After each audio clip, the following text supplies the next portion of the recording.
అందరికీ దండవత్సనం. ఈరోజు నేను క్లాస్ తీసుకుంటున్నానంటే అంత బాల్గోవింద్ ప్రభుజీ మీద నేను భారం వేసి నమ్మకం నుంచి చెప్తున్నాను. క్లాస్ ప్రిపేర్ అవ్వలేదు కానీ ట్రై చేస్తున్నాను. ఏమైనా తప్పుంటే క్షమించండి. సుమన మాతాజీకి బాల్గోవింద్ ప్రభుజీ వల్లని నేను ఈరోజు చెప్పాలనుకుంటున్నాను. ఇంకా all glories to Srila Prabhupad. Hare Krishna Krishna Krishna Hare Hare. Krishna Mataji అందరికీ ప్రణామాలు. ఎం ప్రౌరజంతమనుపేతమపేతకృత్యం ద్వైపాయనో విరహకాతరాజుహావ పుత్రేతి తన్మయతయా తరవోభినేదుస్తం సర్వభూతహృదయం మునిమానతోస్మి యస్వానుభావమఖిల श्रुतिसारमेकम् आध्यात्मदीपमतितीर्षतां तमोन्दं संसारिणां करुणयाः पुराणगुह्यं तं व्याससूनुमुपयामि गुरुमुनीनाम्। ॐ अज्ञानतिमिरान्धस्य ज्ञानाञ्जनशलाकया चक्षुर्मिलितं येन तस्मै श्रीगुरवे नमः। श्रीचैतन्यमनोभीष्टं स्थापितं येन भूतले स्वयं रूप कदा मह्यं ददाति स्वपदान्तिकम्। वन्देऽहं श्रीगुरो श्रीयुतपदकमलं श्रीगुरून् वैष्णवां च श्रीरूपं साग्रजातं सहगण रघुनाथान्वितं तं सजीवं साद्वैतं सावधूतं परिजनसहितं कृष्ण चैतन्यदेवं श्रीराधा कृष्णपादान् सहगण ललिता श्रीविशाखान्वितान् च। हे कृष्णा करुणा सिन्धो दीनबन्धो जगत्पते गोपेश गोपिकान्ता राधाकान्त नमोऽस्तुते। तप्त काञ्चन गौराङ्गी राधे वृन्दावनेश्वरी वृषभानुसुते देवी प्रणमामि हरिप्रिये। वाञ्छाकल्पतरुभ्यश्च कृपा सिन्धुभ्य एव च पतितानां पावनेभ्यो वैष्णवेभ्यो नमो नमः। जय श्री कृष्ण चैतन्य प्रभु नित्यानंद श्री अद्वैत गदाधर श्रीवासादि गौर भक्त वृंद। हरे कृष्णा कृष्ण कृष्ण हरे हरे हरे राम राम राम हरे हरे हरे कृष्णा कृष्ण कृष्ण हरे हरे हरे राम राम राम हरे हरे हरे कृष्णा कृष्ण कृष्ण हरे हरे हरे राम राम राम हरे हरे हरे कृष्णा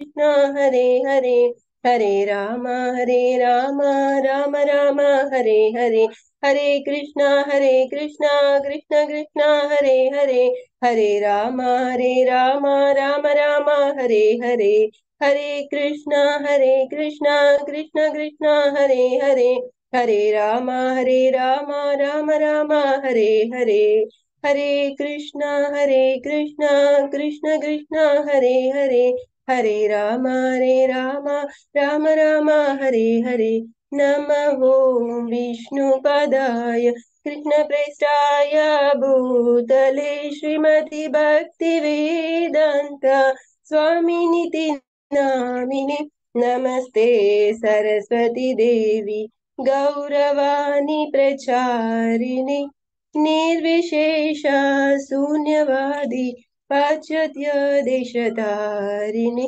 जय श्री कृष्ण चैतन्य प्रभु नित्यानंद श्री अद्वैत गदाधर श्रीवासदि गौर भक्त वृंद। हरे कृष्ण कृष्ण कृष्ण हरे हरे हरे राम राम हरे हरे हरे कृष्णा कृष्ण कृष्ण हरे हरे हरे रामो Ram Ram Hare Hare Hare Krishna Krishna Hare Hare Hare Ram Ram Hare Hare Hare Krishna Krishna Hare Hare Hare Ram Ram Ram Hare Hare Hare Krishna Krishna Hare Hare Hare Ram, Ram Ram, Hare Krishna, Krishna Krishna, Hare Ram, Ram Hare Krishna, Krishna Krishna, Hare Ram, Ram Hare Krishna, Krishna Krishna, Hare Ram, Ram Hare Krishna, Krishna Krishna, Hare Hare Ramo, Ramo Ramo, Hare Krishna, Krishna Krishna, Hare Ram, Hare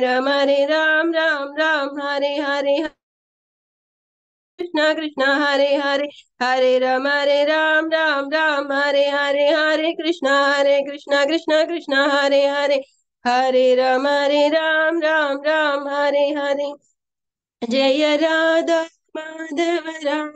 Madhava Radhe Jaya Radha Madan Gopal Radhe Jaya Radha Govinda Radhe Jaya Radha Madan Mohan Radhe Jaya Radha Gopinath Radhe Jaya Radha Damodara Radhe Jaya Radha Ramana Radhe Jaya Radha Gokulananda Radhe Jaya Radha Giridhari Radhe Jaya Radha Shama Sundar Radhe Jaya Radha Banka Bihari Radhe Jaya Radha Kanta Radhe Jaya Gandharvika Giridhari Radhe Jaya Radha Rasa Bihari Radhe Jaya Narsimhadev, Jaya Narsimhadev, Jaya Narsimhadev, Jaya Narsimhadev, Jaya Prahlad Maharaj, Jaya Prahlad Maharaj, Jaya Gurudev, Jaya Gurudev. Hare Krishna Mataji అందరికీ ప్రణామాలు. ఇప్పుడు మనము చతుర్థ స్కందం అధ్యాయం 22 11వ శ్లోకం చెప్పుకుంటున్నాము. వ్యాలాలయద్రుమా వైతేశ్వరిక్తా కిల సంపదః యద్రుహస్తీర్థ పాదీయ పాదతీర్థ వివర్జిత. వ్యాల విషపూరితమగు పన్నగములు, ఆలయ వృక్షము, వై నిక్కముగా, తేషు ఆ ఇళ్లలో,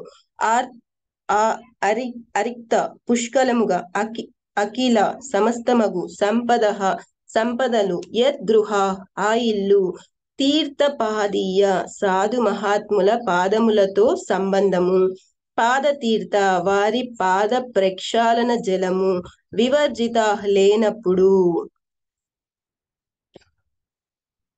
నారాయణం నమస్కృత్య నరం చైవ నరోత్తమం దేవీ సరస్వతీం వ్యాసం తతో జయముదీరయేత్. నష్టప్రాయేషు అభద్రేషు నిత్యం భాగవత సేవయా భగవతి ఉత్తమ శ్లోకే భక్తిర్భవతి నైష్టికీ.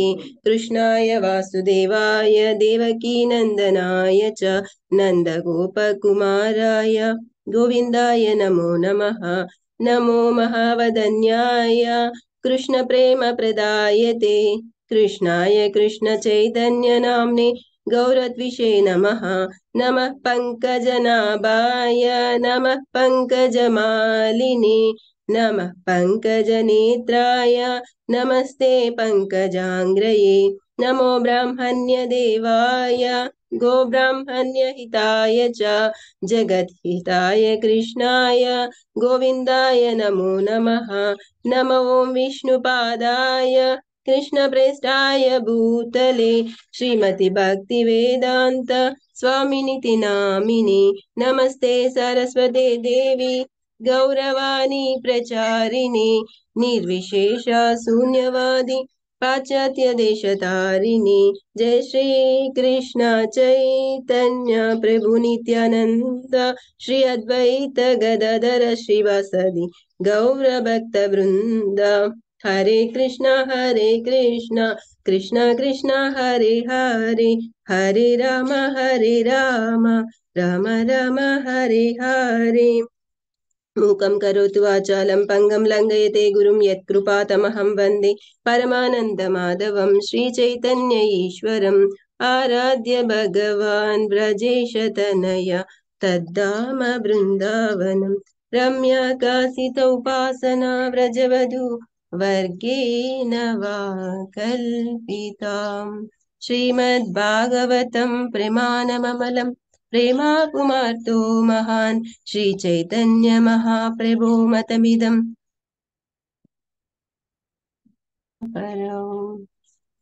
हरे कृष्ण माताजी అందరికి thank you for joining the call. అందుకు విరుద్ధముగా ఏ గృహస్థుని ఇంట భక్తులు ప్రవేశించలేదో ఎచ్చట వారి పాద ప్రక్షాళన జలం లభించదో అది సమస్త సంపత్ సమృద్ధమయ్యును విషపూరితమగు సర్పములు వసించు వృక్షముగా భావించబడును. హరే కృష్ణ. ఇక్కడ ప్రభుపాదుల వారు మనకి ఈ శ్లోకం ద్వారా ఏం చెప్తున్నారంటే, వైష్ణవులు ఎవరైతే కృష్ణ భక్తులు భగవంతుని భక్తులు ఉంటారో వాళ్ళు ఎవరింటికి వెళ్ళలేదు అంటే ఎవరింట్లో అలాంటి భక్తులు వైష్ణవులు కృష్ణ భక్తులు ఎవరైతే భగవద్ భక్తులు ఉన్నారో వాళ్ళ పాద ప్రక్షాళన ఆ ఇంట్లో జరగలేదు అంటే వాళ్ళకి ఎంత సమృద్ధం అంటే వాళ్ళకి ఎన్ని కోట్లు ఎంత ఆస్తి ఉన్నప్పటికీ కూడా ఆ ఆస్తి అంతా కూడా దేనితో సమానం అని చెప్తున్నారంటే విషపూరితమగు సర్పములు వశించు వృక్షములు. అంటే ఏంటి? విషం అంటే ఒక సర్పాన్ని పెంచడం అనేది ఎంత దారుణం అండి. అసలు ఆ విషం ఎప్పుడైతే ఆ ఇంట్లో ఒక సర్పం ఉందనుకోండి, విషంతో కూడిన సర్పము, అది ఎప్పుడు ఎవరిని కాటేస్తుందో తెలియదు. ఎప్పుడైనా ఏ క్షణమైనా అది కాటు వేయగలదు. అంటే ఏంటి? ఇక్కడ మనం అర్థం చేసుకోవాల్సింది ఏంటంటే మాయ అనే విషము, ఆ మాయ అనే ఒక సర్పము అంటే విషంతో ఉన్న ఒక సర్పము ఆ ఇంట్లో రెడీగా ఉంటుంది. అంటే ఏంటి? ఎప్పుడు గొడవలు జరగడము, మిస్అండర్స్టాండింగ్స్ జరగడము, వృద్ధిలోకి వాళ్ళ పిల్లలు కాని వాళ్ళు కాని ముందుకెళ్లరు. దాని అర్థం అది అన్నమాట. ఇక్కడ శ్రీల ప్రభుపాదుల వారు మనకు భాష్యం ద్వారా ఏం చెప్తున్నారో చూద్దాం. శ్రీల ప్రభుపాదుల వారి భాష్యం. ఈ శ్లోకమున తీర్థపాదీయ అను పదము విష్ణు భక్తులను వైష్ణవులను సూచించును. ఇక్కడ మనకు శ్లోకంలో తీర్థ పాదీయ అని చెప్పారనమాట. తీర్థ పాదీయ అంటే సాధు మహాత్ముల పాదములతో సంబంధము. అంటే ఈ తీర్థ పాదీయ అనేది మనము ఎలా తీసుకోవాలంటే అండి, ఎప్పుడైతే ఒక మన ఇస్కాన్ లో మహారాజులు కావచ్చు, వైష్ణవులు కావచ్చు, భక్తులు కావచ్చు, వాళ్ళు ఎప్పుడైతే వాళ్ళ పాదాలకు సంబంధం అంటే ఏంటి? వాళ్ళ అడుగుజాడలు. ఇప్పుడు మనందరం కూడా ఉన్నాము, మనందరం కూడా ప్రతిరోజు చూస్తాం పాల్గొంది ప్రభుజీ క్లాస్ వస్తుందా అని. అంటే ఏంటి? ప్రభుజీ చెప్పే ఒక్కొక్క వర్డ్ మన జీవితాల్ని చాలా తరింపజేస్తుంది అనమాట. ఎలాగా అంటే నేను ఒక ఎగ్జాంపుల్ చెప్తున్నా, నా సెల్ఫ్ డబ్బా అని కాదు కదండి, కానీ నేను ఎక్స్పీరియన్స్ చేసింది చెప్తున్నాను. ఒక రోజు మన ప్రభుజీ చెప్పారు ఏంటి? ఫిజికల్ అసోసియేషన్ ఉండాలి. రోజు ఆన్లైన్ క్లాస్ తీసుకుంటున్నాము, మనం ఆన్లైన్ లో వింటున్నాము, ఏదో మన భక్తి చేసుకుంటున్నాము, మనం చాంటింగ్ అవుతుంది, ప్రసాదం పెడుతున్నాం, అన్ని అవుతున్నాయి, కానీ ఫిజికల్ అసోసియేషన్ చాలా ఇంపార్టెంట్ అని ఆ రోజు మనకి ప్రభుజీ చాలా చాలా చెప్పారు ఆ క్లాస్ లో. నాకు అనిపించింది కరెక్టే కదా. ఒకసారి నేను ఒక వారం ప్రభుజీ క్లాసులు వినలేదు, నాకు చాలా డిస్టర్బెన్స్ అయిపోయింది. అంటే చాంటింగ్ చేసిన ఏం చేసినప్పటికీ నాకు ఏదో ఒకలాగా ఉంది. ఇంకా నేను ఏదైతే మేము రీడింగ్ చేస్తున్నామో ఆ గ్రూప్ లో కూడా చాలా చాలా డిస్టర్బెన్సెస్ వస్తున్నాయి. ఏంటి ఈ పరిస్థితి? ఎందుకు ఇలా అవుతుంది? నాకు అర్థం కావట్లేదు. నేను కూడా కొన్ని పరిస్థితుల్లో వాళ్ళని కరెక్ట్ చేయడానికి కఠినంగా మాట్లాడేస్తాను. ఎప్పుడు నేను అలా ఎవరితో బయట వ్యక్తులతో ఎప్పుడు మాట్లాడను. నా పిల్లలు, నా హస్బెండ్ కి అయితే నేను మాట్లాడతా, అది చెప్తున్నాను. కానీ వాళ్ళతో ఎప్పుడు నేను అలా ఎప్పుడు కూడా అలా ఒక్క మాట కూడా కఠినం పొందను. ఏం పర్లేదు, ఏం పర్లేదు అలా చెప్పేదాన్ని. కానీ వాళ్ళు చేస్తున్న విషయంలో నాకు చాలా ఇబ్బంది అనిపించింది. చెప్పాలి, ఇప్పుడు చెప్పకపోతే అది మొత్తం డిస్టర్బెన్స్ అయిపోతుంది. వాళ్ళందరూ కూడా ఇదైపోతారు. నేనప్పుడు నా గురువుకి నేను అన్యాయం చేసినట్టు అయిపోతుంది. ఎందుకు నా గురువు నాకేం చెప్పారు? నేను ప్యూర్ గా ఉండి వాళ్ళని ప్యూర్ చేయాలి, మనం కృష్ణుడికి దగ్గర చేయాలి, దూరం చేయకూడదు. వాళ్ళు కొట్లాడుకొని వాళ్ళ ఇంటర్నల్ డిస్టర్బెన్స్ తో వాళ్ళు కృష్ణుడికి దూరం అయ్యారనుకోండి, వాళ్ళు దూరం అయిపోతున్నారు. చాలా తెలుస్తున్నాయి. కానీ నేను నోరు తెరవకపోతే అది నా అపరాధం అవుతుంది. నాకు శక్తి లేదు, నేను అంత శుద్ధ భక్తురాలు కాదు. కానీ అక్కడ నన్ను నా గురువు గారైనా ఇంకా కృష్ణుడైనా నాకు అక్కడ నిలబెట్టారు. అప్పుడు నేను ఓపెన్ అవ్వాలి. ఎందుకు? నా గురువు నేర్పించిందంతా నేను అక్కడ వాళ్ళకి చెప్పాలి. అప్పుడు నేను ఓపెన్ అయి చెప్పాను. కొన్ని మాటలు కూడా నేను కఠినంగా చెప్పేయాల్సి వచ్చింది. అప్పుడు నాకు బాధ అనిపించింది. ఇదంతా ఎందుకు జరుగుతుంది ఏంటి అంటే, మనము ఫిజికల్ అసోసియేషన్ తీసుకోవట్లేదు. ఫస్ట్ నేను తీసుకోవాలి. అప్పుడు వాళ్ళు కూడా వాళ్ళ కోసం ప్రార్థించాలి. నేను భగవంతుని దర్శనం చేసుకొని ఫిజికల్ అసోసియేషన్ ఎవరైతే గొప్ప భక్తులు ఉన్నారో, ఎవరైతే శుద్ధ భక్తులు ఉన్నారో వాళ్ళ దగ్గర వెళ్ళి ప్రసాదం తీసుకొని వాళ్ళ ఫిజికల్ అసోసియేషన్ తీసుకొని, ఇక్కడ మాకు దొరకట్లేదు, చాలా కష్టం ఉంది, అది పరిస్థితులు వేరే అనుకోండి, ఆ ప్రభుజీ లేరు, అదేదో సంథింగ్ జరుగుతుంది, అది నేను వదిలిపెట్టేస్తాను. ఆలోచించాను అనమాట, కృష్ణ ఏంటి పరిస్థితి అంటే. అప్పుడు నాకు భగవంతుడు ఒక అవకాశం ఇచ్చాడు. ఆయన ప్రార్థించాను, నాదేం లేదు. భగవంతుడు ప్రతి నిమిషం మనకు భాగవతం ఏం చెప్తుందంటే, ప్రతి నిమిషము భగవంతుడు మనకు సందేశం ఇవ్వడానికి మీరు అనుకోవచ్చు. ద్వాపరయుగంలో కృష్ణుడు వచ్చారు, డైరెక్ట్ గా కౌరవులకి పాండవులకి ఎలాగా చెప్తున్నారు. కానీ పాండవులు అయితే వాళ్ళు ఎప్పుడు భగవంతుడి మీద ఆధారపడారు ఎన్ని కష్టాలు వచ్చినా. కానీ కౌరవులు ఏంటి, ఎప్పుడు వాళ్ళకి భగవంతుడి మీద నమ్మకం రాలేదు, ఎదురుగా భగవంతుడు ఉన్నప్పటికీ. అలాగా మనం కూడా ఏంటంటే, విగ్రహారాధన చేస్తున్నప్పటికీ విగ్రహాన్ని మనం ఏమనుకుంటాము, ఏదో సింపుల్ గా, అందరూ కాదు మాతాజీ, ఇక్కడంతా గొప్ప భక్తులు ఉన్నారు, మన భావన వేరే ఉంటది. నిన్న ప్రభుజీ చెప్పారు, ముహ్యంతి యత్సూరయ అని మనకు భాగవతంలో ఫస్ట్ శ్లోకాలు చెప్తారు. ఎంత గొప్ప భక్తులైనప్పటికీ, ఎంత వాళ్ళైనప్పటికీ కూడా, బ్రహ్మ మనందరిని సృష్టించిన బ్రహ్మ అయినప్పటికీ, ఇంద్రుడు, వీళ్ళందరూ కూడా ఆ మొహంలోకి వెళ్ళిపోయారు. మనం ఎంతసేపు అండి, మనం అనుకుంటాం మనం చాలా భక్తి చేస్తున్నాం. అప్పుడు నేను ప్రార్థించాను. ప్రార్థిస్తే భగవంతుడు నాకు ఒక అవకాశం ఇచ్చారు. మా ప్రభుజీ వెళ్తుంటే నేను వెళ్ళాను టెంపుల్ కి, అక్కడ అసోసియేషన్ తీసుకున్నాను. ఆ రోజంతా అక్కడే ఉన్నాను, వచ్చాను. నెక్స్ట్ డే నుంచి నాకు బాగా అర్థమైపోయింది, అరే మన దగ్గర చాలా వాల్యుబుల్స్ ఉన్నాయి, కానీ ఏం చేసాం, వాటిని భద్రపరిచేసి దాచిపెట్టేసాము. కానీ వాటిని మనం వేసుకొని అలంకరించుకోవట్లేదు. అంటే ఏంటి, మనకు బాల్గోన్ ప్రభుజీ ఏవైతే వాల్యుబుల్స్ ఇస్తున్నారో వాటిని మనము దాచేస్తున్నాము, యూజ్ చేసుకోవట్లేదు. అంతే కదండి. ఇప్పుడు ఎంబీబీఎస్ చదివాడు ఒక అబ్బాయి, ఆ అబ్బాయి ఎంబీబీఎస్ చేసిన తర్వాత, అయిపోయిన తర్వాత ప్రాక్టీస్ చేయాలి, హైయర్ స్టడీస్ చదవాలి లేదా ప్రాక్టీస్ చేయాలి. అప్పుడు అది ఉపయోగం లేకొస్తుంది. అబ్బాయి నేను చదివాను, ఇంకా నేను ఇంట్లో కూర్చుంటాను ఖాళీగా, నేను డాక్టర్ పట్ట పెట్టుకుంటా అంటే కాదు కదా. మనం కూడా అలాగే భగవంత్ ప్రభుజీ శిష్యులం అని చెప్పుకుంటున్నాం, ఆ గ్రూప్ లో ఉన్నాం, మీరందరూ కాదు మాతాజీ, మీరందరూ ఫాలో అవుతారు అనేసి నాకు అప్పుడు అర్థమైపోయింది. ఓ, మనం సీరియస్ తీసుకోవాలి, మనం చాంటింగ్ చక్కగా చేయాలి. ఇంకా ఫిజికల్ అసోసియేషన్ ప్రతి రోజు ఒక మెసేజ్ మనకు ప్రభుజీ ఇస్తున్నారు, దాన్ని మనం తూచ తప్పకుండా వీలైనంతగా చేయడానికి మనం భగవంతుని ప్రార్థించాలి. మనకు శక్తి లేదు, కానీ గురువుకి ఆ శక్తి ఉంది. ఎందుకంటే మనకు ఆ గురువు ఖచ్చితంగా మనల్ని ఆ వైపు తీసుకెళ్తారనమాట. అంటే ఏంటి, అప్పుడు నాకు అర్థమైపోయింది అనమాట. ఇంకా ఆ నెక్స్ట్ డే ఈ మొన్న నిర్జల ఏకాదశి వచ్చింది కదండి, అప్పుడు అసలు ఎంతలాగా అంటే మా గ్రూప్ లో వాళ్ళు చాలా చాంటింగ్ చేస్తారు, నాకు కూడా చాలా హ్యాపీగా అనిపించింది.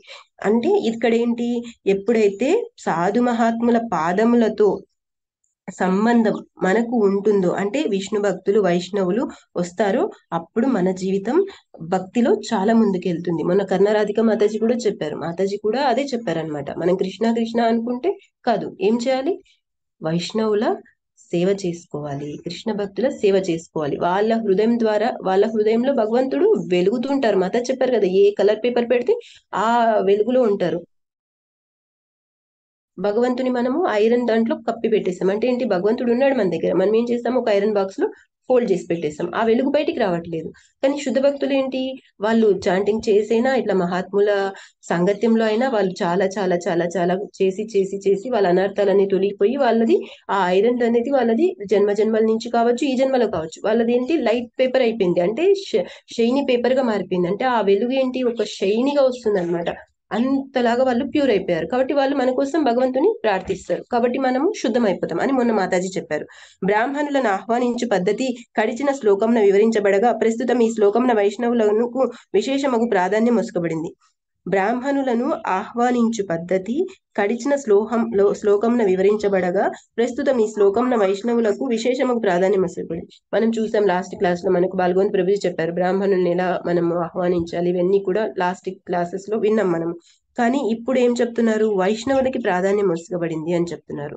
అంటే బ్రాహ్మణులు తక్కువ అని కాదు, వైష్ణవులు తక్కువ అని కాదండి. ఇక్కడ మనం అర్థం చేసుకోవాల్సింది ఏంటంటే మనకు చాలా శ్లోకాల్లో మనకి ప్రపద కోట్ చేశారు. ఏంటి, బ్రాహ్మణులు అంటే వాళ్ళ ఆ జన్మ తీసుకోవడానికి కారణం ఏంటంటే వాళ్ళు ఆల్రెడీ ప్యూర్ గా ఉంటారు, వాళ్ళు ఎక్కువ సత్వంలో ఉంటారండి. సత్వ రజ తమో గుణాలు 3 ఉంటాయి కదండి. బ్రాహ్మణులు సత్వంలో మాక్సిమం ఉంటారు. ఎందుకంటే సత్వగుణంలో లేకపోతే మనకు ప్రపాదే ఒక శ్లోకలో చెప్తారు, సత్వగుణంలో ఉండడం వల్ల అడ్వాంటేజ్ ఏంటంటే వాళ్ళకు ఆ గుణము వాళ్ళు భగవంతుని ఆరాధించడానికి భక్తి చేసుకోవడానికి సపోర్ట్ చేస్తుంది, తమో గుణం రజో గుణంతో కంపేర్ చేసుకుంటే అన్నమాట. అంటే వాళ్ళ జన్మని గొప్ప జన్మ అని చెప్తారు. కాకపోతే ఇప్పుడు కలియుగంలో ఏంటంటే ఎప్పుడైతే పరీక్షిత్ మహారాజుకి మన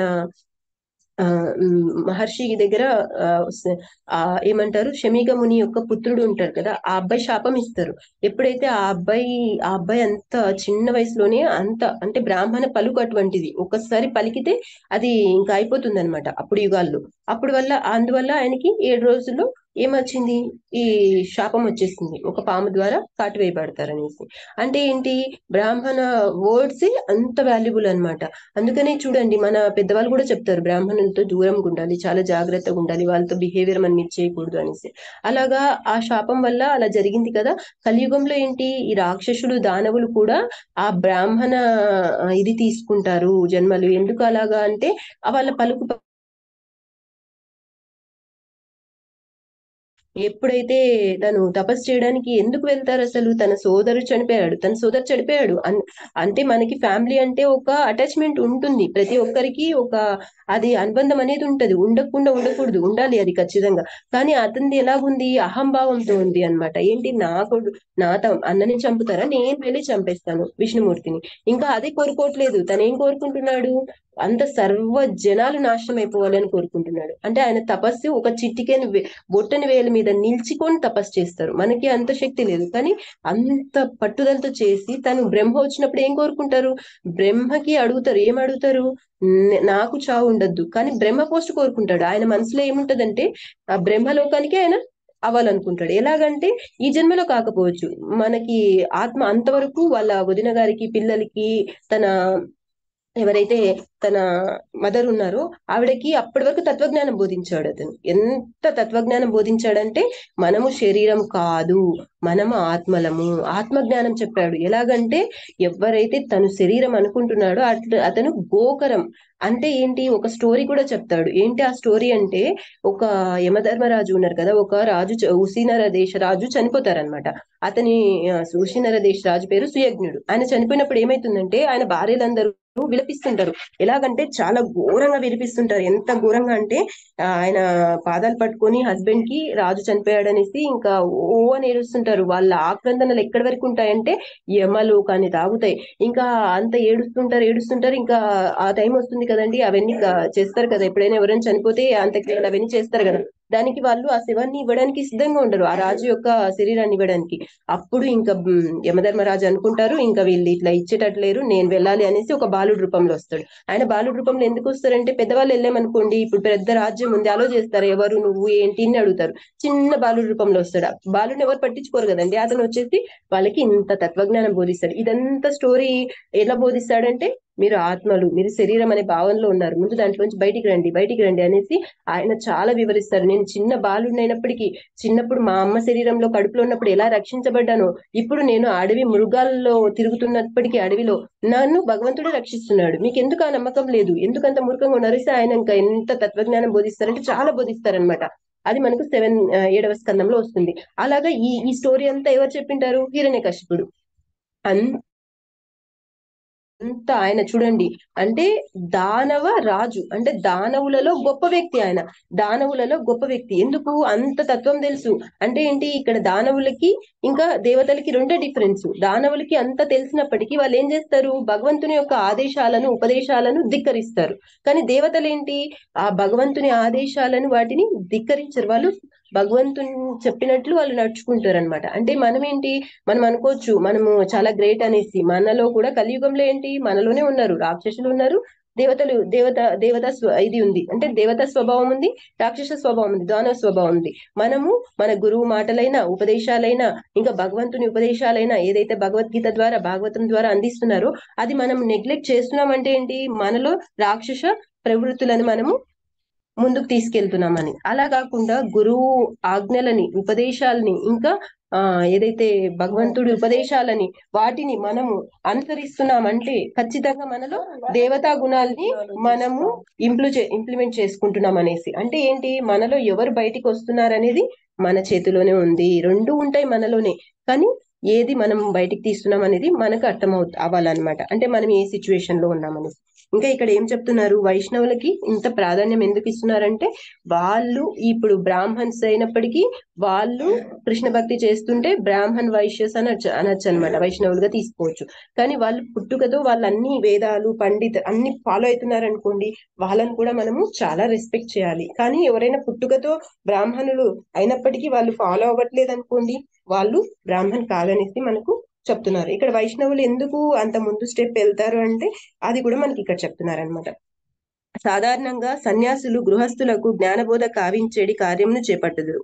అంటే ఏంటి, ఇక సన్యాసులలో ఏకదండి సన్యాసులు, త్రిదండి సన్యాసులు అని రెండు తరుగుల వారు కలరు. ఏంటంటే ఇక్కడ మనకి గృహస్థులకి సన్యాసులు ఏం చేస్తారంటే జ్ఞానబోధ చేస్తారు. అంటే ఏంటి, సన్యాసులు కూడా ఎప్పుడైతే ఇక్కడ మనకు నైమిషారణ్యంలో ఋషులందరూ కూడా సూత గోస్వామిని ప్రార్థిస్తారు. ఏమని, మీరు చెప్పాలి. ఎందుకు అంటే మీరు ఆల్రెడీ ఎప్పుడైతే పరీక్షిత్ మహారాజుకి ఇక్కడ మన సుఖదేవ్ గోస్వామి ఈ భాగవతం చెప్తున్నారో అప్పుడు ఆయన విని ఉంటారు. వాళ్ళు అది సంబోధిస్తారనమాట. మీరు అక్కడ విన్నారు కాబట్టి మాకు చెప్పండి, మేము వింటాము. ఇంకా ఎందుకు అడుగుతున్నారు వాళ్ళు అంతలాగా అంటే కలియుగ లక్షణాలు చెప్తారనమాట. కలియుగంలో జనాలు ఎలా ఉంటారు, అదృష్టహీనంగా ఉంటారు. ఇంకా ఏంటి, వాళ్ళు తొందరగా మోసపోతారు, ఎలా ఉంటారు ఏంటి అనేసి అన్ని చెప్పి తర్వాత వాళ్ళు అంటారు. ముందే వాళ్ళకి తెలిసిపోతుంది అనమాట, కలియుగంలో ఇలాంటి పరిస్థితులు ఉంటాయి, వాళ్ళ కోసం మీరే చెప్పాలి ఇది అని అడుగుతారు. ఎందుకు వీళ్ళందరూ ఎందుకు అంతలా అడుగుతున్నారంటే సన్యాసులు అయినప్పటికీ పెద్ద పెద్ద మహారాజులు స్వాములు వీళ్ళందరూ కూడా ఏం ఆశిస్తారంటే వాళ్ళు తపస్సు చేసినప్పటికీ ఏం చేసినప్పటికీ జనులను ఉద్ధరించడానికి అనమాట. ఇక్కడ కూడా అదే చెప్తున్నారు, సన్యాసులు ఎప్పుడు గృహస్థులకి జ్ఞానబోధ చేస్తారు. కానీ సోకాళ్ళు ఇప్పుడు కలియుగంలో చూస్తున్నాము, సన్యాసులు జ్ఞానబోధ చేయడం ఏదో గాని జనాలను దోచుకొని తప్పుదావ పట్టిస్తున్నారు. అందుకు కారణం ఏంటి, మన కలియుగంలో అలాంటి లక్షణాలు ఉంటాయి కాబట్టి. ఇక్కడ ఇంకా ఆ సన్యాసులు ఎవరైతే జ్ఞానబోధ చేస్తారో అట్లాంటి సన్యాసులు రెండు రకాలు ఉంటారన్నమాట, ఏకదండి త్రిదండి. వాళ్ళలో ఏకదండి సన్యాసులు సాధారణంగా శంకరాచార్యుని అనుయాయులై ఉండి మాయావాద సన్యాసులని తెలవబదురు. ఎవరైతే ఏకదండి సన్యాసులు ఉంటారో వాళ్ళు శంకరాచార్యుని యొక్క వాళ్ళ ఇది వస్తుందన్నమాట, వాళ్ళ పరంపరలో ఉంటారనమాట. శంకరాచార్యుని పరంపరలో ఉంటారు కాబట్టి వాళ్ళు ఏం బోధిస్తారు, మాయవాదాన్ని బోధిస్తారనమాట. ఇది మనకి ఎక్కడ తెలుస్తుందంటే మనకి చైతన్య మహాప్రభు ఎప్పుడైతే మనకి మాయాపూర్ లో చైతన్య మహాప్రభు వస్తారో అప్పుడు ఏంటంటే ఈ శంకరాచార్యుల వారు కూడా యాక్చువల్ గా మనకి మాయాపూర్ ఎంత పవిత్ర స్థలం అంటే అక్కడ అందరూ ఆచార్యులందరూ కూడా అక్కడి నుంచే మనకి ఉద్భవిస్తారనమాట. అందులో చెప్తారు, ఎప్పుడైతే శంకరాచార్యులు కూడా అక్కడ వస్తారో అప్పుడు ఆయన వెళ్తారు. ఎక్కడ వెళ్తారు, మన చైతన్య మహాప్రభు దగ్గర వెళ్తే అప్పుడు చైతన్య మహాప్రభు చెప్తారంట, ఇక్కడ నేను వచ్చాను, నువ్వు ఇక్కడ మాయావాదం ఇంకా చెప్పవద్దు, ఇక్కడ నుంచి వెళ్ళిపో నువ్వు అనేసి అక్కడి నుంచి ఆయన పంపించేస్తారంట. అంటే ఏంటి, శంకరాచార్యుల్ని మనం తప్పుగా తీసుకోకూడదు. ఈ అతను ఎందుకు వచ్చారు, అతను రావడానికి కారణాలు ఏంటి, అది ఒక సిచ్యువేషన్ ని ఆయన మార్చడానికి. ఇప్పుడు శంకరాచార్యులు మాయావాదం చెప్తున్నారు, ఆయన దూషించాలి, మనం ఆయన్ని కేర్ చేయకూడదు, అలా చేయకూడదు. ఆయన మాయావాద సిద్ధాంతం ఎందుకు చెప్పడానికి వచ్చారంటే మనకి భాగవతంలో వస్తుంది, ఎప్పుడైతే మనకు ఒకనొక కాలంలో అంటండి అందరూ కూడా ఏ కులము ఏ వర్గం అని లేకుండా విచ్చలవిడిగా మాంసభక్షణ చేస్తున్నారు, అంటే జీవులను చంపేస్తున్నారు. ఆ సిచ్యువేషన్ ని కరెక్షన్ చేయడానికి భగవంతుడు శంకరాచార్యుల వారిని పంపించారు. అంటే శంకరాచార్యులు వచ్చి ఏం చెప్తారు, శంకరాచార్యులు కాదు బుద్ధుడిని పంపిస్తారనమాట. బుద్ధుడు వస్తేనే బుద్ధావతారంలో బుద్ధుడు ఏం చెప్తారంటే ముందు ఇవన్నీ ఆపేసేయండి, ఎందుకు ఆ సిచ్యువేషన్ అలా ఉంది, దాన్ని మార్చేయాలి. ఫస్ట్ అక్కడ ఇదంతా ఆపేసేయండి ఫస్ట్ మీరు, ఎందుకు అహింసో పరమధర్మ అంటే హింస చేయకూడదు అనేసి మొత్తం అందరూ ఏమనుకుంటారు, వేదాల్లో ఉండి ఉంటుందంట ఒక చోట. ఏంటి అది, అదేం చెప్పింటారంటే, ఎవరికైతే నాలుక తట్టుకోలేక ఆ మాంసం తినాలని ఉంటారో వాళ్ళు అమావాస్య అర్ధరాత్రి ఒక కాళీ శక్తి దగ్గర బలి ఇచ్చి దాన్ని తినాలి. ఆ తినే ముందు కూడా దాని చెవులో చెప్పాలి. ఏమని చెప్పాలి, ఇప్పుడు ఏదైతే మేకను బలి ఇస్తున్నామో ఆ మేక రూపంలో నేను నెక్స్ట్ జన్మలో వస్తాను అనేసి వాళ్ళు చెప్పి తినాలి. అది ఎక్కడో కొటేషన్ ఉంది. కానీ ఈ సోకాళ్ళ మధ్యలో ఉంటారు కదండి, వాళ్ళు చెప్పే వాళ్ళు ఏం చేసేసారంటే, వేదాలు చెప్పాయి మాంసం తినొచ్చు, వేదాలు చెప్పాయి మాంసం తినొచ్చు. అసలు అక్కడ ఉన్నది వేరు కాన్సెప్ట్, వీళ్ళు చెప్పింది వేరు. ఇంకా జనాలు ఏమనుకున్నారు, వేదాలే చెప్పినప్పుడు తినొచ్చు కదా, అలా అయిపోయింది అనమాట. ఇంకా దీన్ని కరెక్షన్ చేయడానికి భగవంతుడే బుద్ధ అవతారంలో వచ్చేసారు. వచ్చేసి ఏం చేశారు, అహింస పరమధర్మ అంటే మొత్తం స్టాప్ చేశారు. వేదాలు లేవు, ఏం లేవు, ముందు ముందు ఆపేసేయండి అనేసి. అప్పుడు ఇంకా అందరు ఏంటి, బుద్ధ అవతారం ఏంటండి, అందరు కూడా అక్కడ సన్యాసంలో ఉండాలి, ఇంకా వాళ్ళు ధ్యానం అది ఉంటారనమాట. అంటే ఇంకా గృహస్థులు తగ్గిపోతారు కదా, అలా కొద్ది కాలం అయిపోయినాక అందరు సన్యాసులు అయిపోతారు, నువ్వు గృహస్థు. కానీ మనకేంటి 4 ఆశ్రమాలు ఉన్నాయి. ఏంటివి, అన్ని ఉండాలి. ఏంటి ఉండాలి, బ్రహ్మచర్యం ఉండాలి, తర్వాత గృహస్థం ఉండాలి, వానప్రస్థం ఉండాలి, సన్యాసం ఉండాలి. ఈ 4 ఉన్నప్పుడే ఈ మన ఇది అనేది చక్కగా ఇదంతా కూడా మన ఆశ్రమ ధర్మం అనేది చక్కగా ఫాలో అవుతుంది అనమాట. అంటే 4 ఉండాలి. ఏంటి, ఇప్పుడు బ్రహ్మచారులైనా వానప్రస్థులైనా తర్వాత వీళ్ళు సన్యాసులైనా ఎవరి మీద ఆధారపడతారు, గృహస్థుల మీద ఆధారపడతారు. మొన్న మహారాజ్ కూడా, రాజ్నాథ్ స్వామి మహారాజ్ కూడా ఎప్పుడైతే డల్లాస్ లో ప్రోగ్రామ్ జరిగిందో అప్పుడు అక్కడ మన మన ప్రభుజీ వచ్చారు, బాల్గొంద్ ప్రభుజీ శిక్షా గురు ఉన్నారు కదా, ఆ ప్రభుజీ చెప్పారంట, గృహస్థులను చూసి మేం కాదు మీరు మీరు మీరు అనేసి చాలా ఎంకరేజ్ చేశారంట. అంటే ఏంటి, అక్కడ గృహస్థులకి ఒక ఖచ్చితంగా వాళ్ళ పాత్ర ఉంది అనమాట. అది లేకపోతే సమాజము ఇన్బ్యాలెన్స్ అయిపోతుంది. అందుకోసమే ఏం చేశారు, శంకరాచార్యులు వారు వచ్చి ఆయన ఏం చెప్పారు, వేదాలు ఉన్నాయి అని చెప్పుకుంటూ అసలు ఫస్ట్ ముందు వాళ్ళని అక్కడి నుంచి తీసుకురావాలి కదా ఆ సిచ్యువేషన్ నుంచి. అందుకోసం ఈయన మాయావాద సిద్ధాంతం చెప్పారు. ఆయన పొజిషన్ అది అన్నమాట. కానీ ఇప్పుడు ఏంటి, వీళ్ళందరూ కూడా ఏకదండి సన్యాసులు అన్నమాట, శంకరాచార్యులు. అందుకని మనము ఎవరిని నిందించకూడదు, ఎవరిని ఏది అనకూడదు, ఎక్కడ ఏం జరుగుతుందో చూడాలి. కానీ కరెక్షన్ చేయాల్సింది ఎవరు, బాల్గొంద్ ప్రభుజీ లాగా, ఇంకా రాజ్నాథ్ స్వామి మహారాజు, ఇంకా వాళ్ళ గురువులు పెద్ద పెద్ద వాళ్ళు ఉన్నారు, వాళ్ళు కరెక్ట్ చేస్తారు. They have the rights. మనకి రైట్ లేదు, మనం ఎవరిని దూషించకూడదు, ఎవరిని తప్పు పట్టకూడదు. కానీ మన ఆచార్యులు మనకి ఏం చెప్తున్నారో దాన్ని మనం చక్కగా ఫాలో అప్ చేయాలన్నమాట. ఇంకా త్రిదండి సన్యాసులు ఉంటారు కదా, వాళ్ళు ఎవరంటే రామానుజ,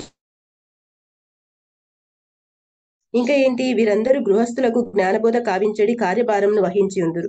వీళ్ళందరూ ఏం చేస్తారు, రామానుజాచార్యులు, మధ్వాచార్యులు, వీళ్ళందరూ కూడా ఏంటంటే గృహస్థులకి జ్ఞానబోధ చేస్తారనమాట. ఆత్మ దేహమునకు అన్యమైదనండి విషయం ఎరిగి ఉన్నందున ఏకదండి సన్యాసులు బ్రహ్మభూత స్థితిలో ఉన్నప్పటికీ నిరాకారవాదులై ఉందరు.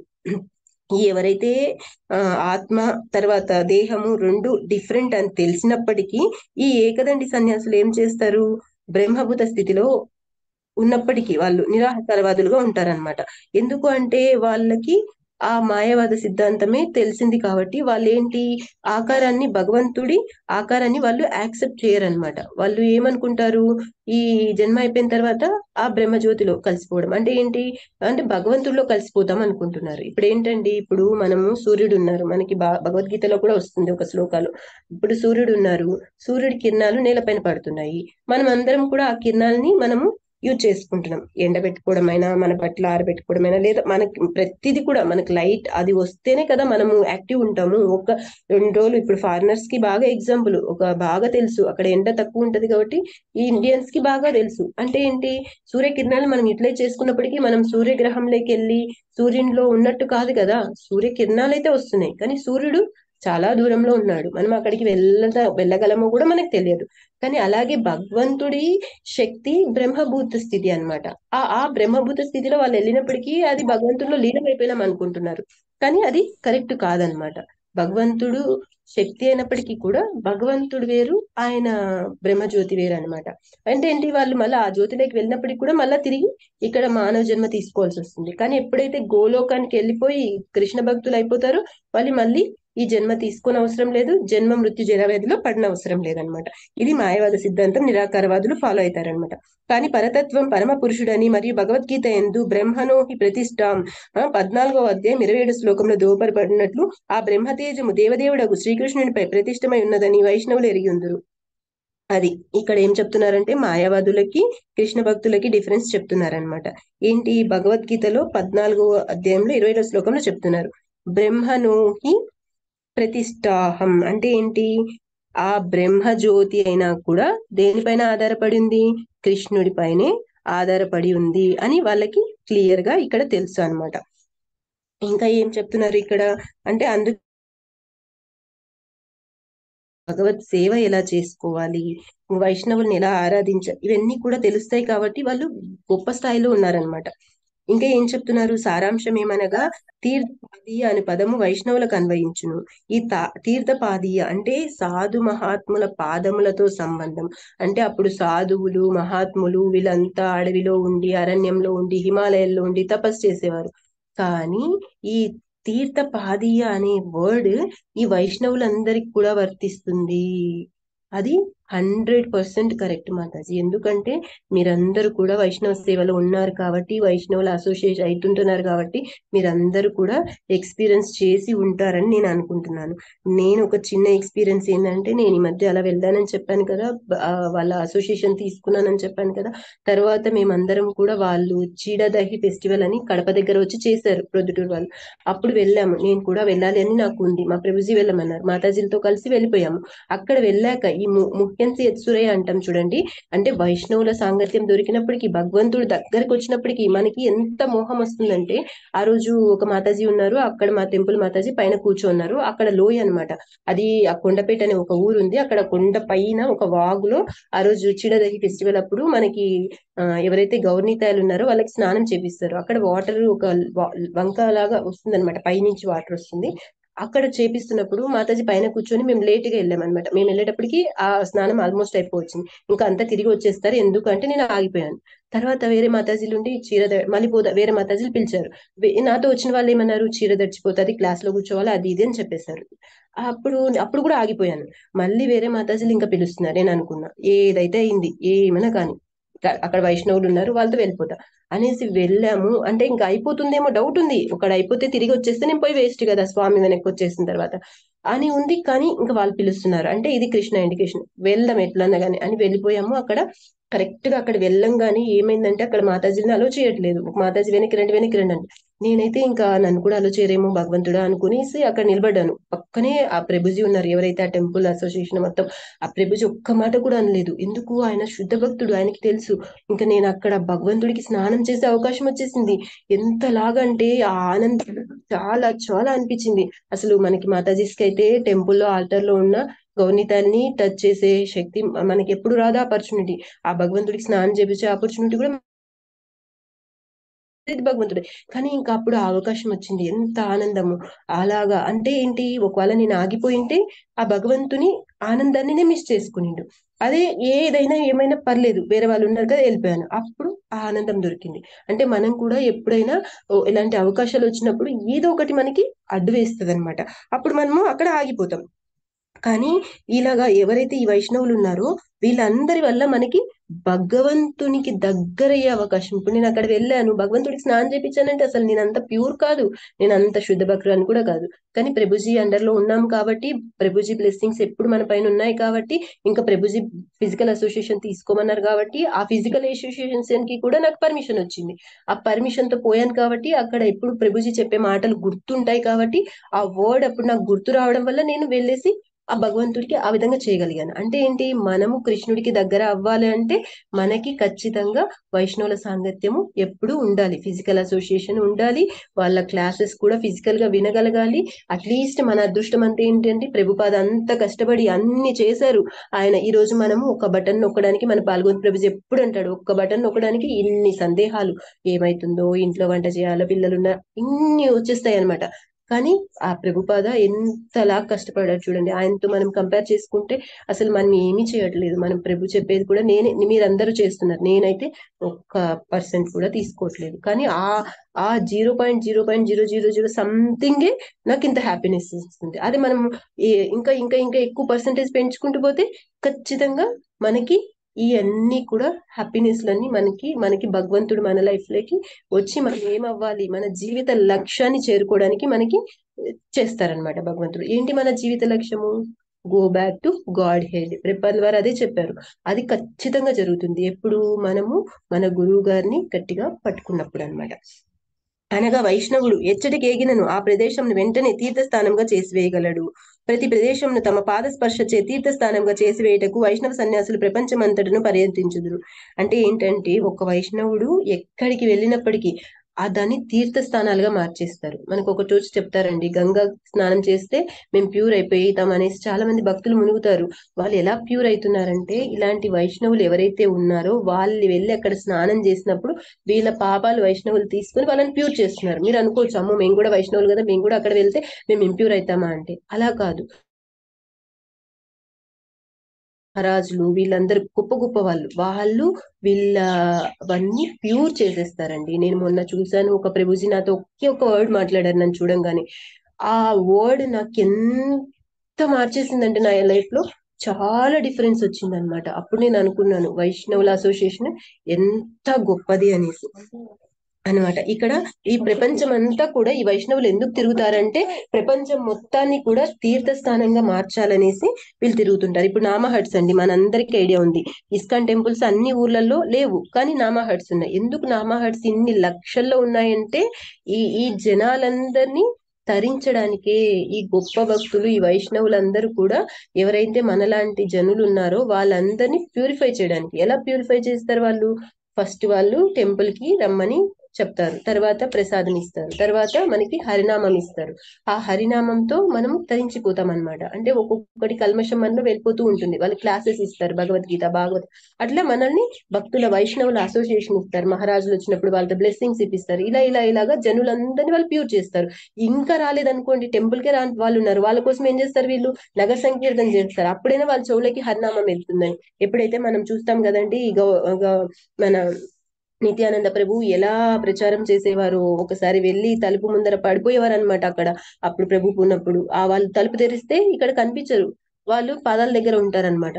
అప్పుడు వాళ్ళు లేచి వాళ్ళకి బంగపోతారు. ముస్లిమ్స్ అయినా ఒక్కసారి హరే కృష్ణ చెప్పండి చెప్పండి చెప్పండి చెప్పండి అంటే, ముస్లిమ్స్ మళ్ళీ చెప్తాం పో అంటే కూడా ఆయన ఒక్కసారి హరి అనండి, ఒక్కసారి వాళ్ళు సరే హరే కృష్ణ మళ్ళీ చెప్తాంలే అంటే, అన్నావు కదా నువ్వు, ఒక్కసారి చాలు ఇంకా అనేసి వెళ్ళిపోతారనమాట. అంటే అంతలాగా మనకి చైతన్య మహాప్రభు వచ్చి, ఒక కృష్ణుడే సాక్షాత్ రాధారాణి భావంలో వచ్చి మనకి హరే కృష్ణ మహామంత్రం ఇచ్చారు. కాబట్టి మన జీవితాన్ని తరించడానికి వైష్ణవులు మనకి ఏమిస్తున్నారు? హరే కృష్ణ కృష్ణ కృష్ణ హరే హరే, హరే రామ రామ రామ హరే హరే, ఆ నామాన్ని మనకి ఇచ్చేసారనమాట. ఆ దాన్ని మనం ఎంత గట్టిగా పట్టుకుంటాం అనేది మన చేతిలో ఉంది.